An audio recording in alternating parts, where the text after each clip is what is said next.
이번 영상에서는 산후보약에 대해서 알아보도록 하겠습니다.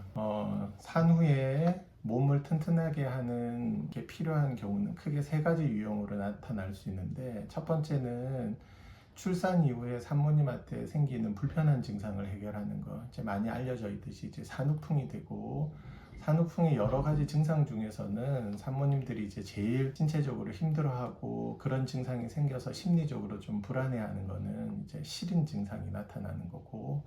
그 다음에 기본적으로 이제 관절 통증이라든지 기운 없음, 그 다음에 산후 우울감 등도 같이 포함해서 이제 산후풍과 관련된 거를 해결하는 증상이 필요하고, 두 번째는 이건 이제 치료하는 입장에서 임신하기 전보다 출산 이후에 훨씬 더 몸을 튼튼하게 하고 마음을 튼튼하게 할 수 있는 기회를 찾아가지고 몸을 또 회복시키는 거 훨씬 더 좋게. 세 번째는 이 출산 이후에 임신 전 몸매와 몸무게로 돌아가는 미용적으로 필요한 이제 다이어트와 관련된 치료. 이렇게 보통은 산후에 꼭 치료를 해야 되는 게 세 가지 정도가 됩니다. 그리고 한국 산모님들은 출산이 생물학적으로 가장 건강한 20대 초반에 출산이 일어나는 게 아니고,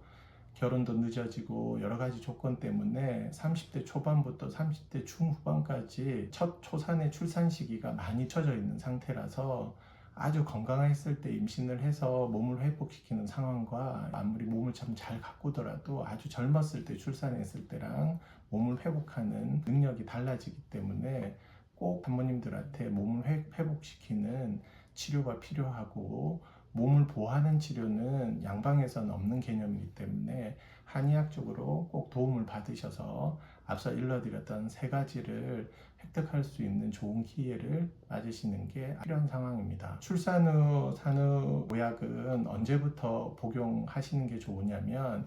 기회만 만약에 닿으실 수 있고 출산 전부터 미리 산후보약을 준비하셨다라고 하면, 제왕절개를 하고 나면 이제 제왕절개 이후에 감염이나 이런 걸 막기 위해서 보통 한 3일에서 길게는 한 일주일 정도 항생제랑 양약, 소염제와 같은 거를 복용하시고, 자연분만 같은 경우에는 한 3, 4일 정도 복용을 하시는데, 양약의 복용이 끝나자마자 산후조리와 관련돼서 도움되는 보약을 드시는 게 제일 좋습니다. 그래서 출산하시고 나서 필요한 양약을 드시고 난 다음에 바로 복용하시는 게 당연히 몸의 회복을 가장 빨리 할 수 있는 방법입니다.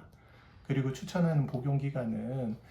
일반적으로는 첫째 아기 출산했을 때는 무조건 필수적으로 본인이 불편한 증상이 없더라도 한 달 정도 복용하시는 걸 추천해 드리고, 둘째를 출산하시면 2달, 셋째를 출산하시면 3달 정도 이제 치료 기간을 추천해 드립니다. 그리고 제일 중요한 거는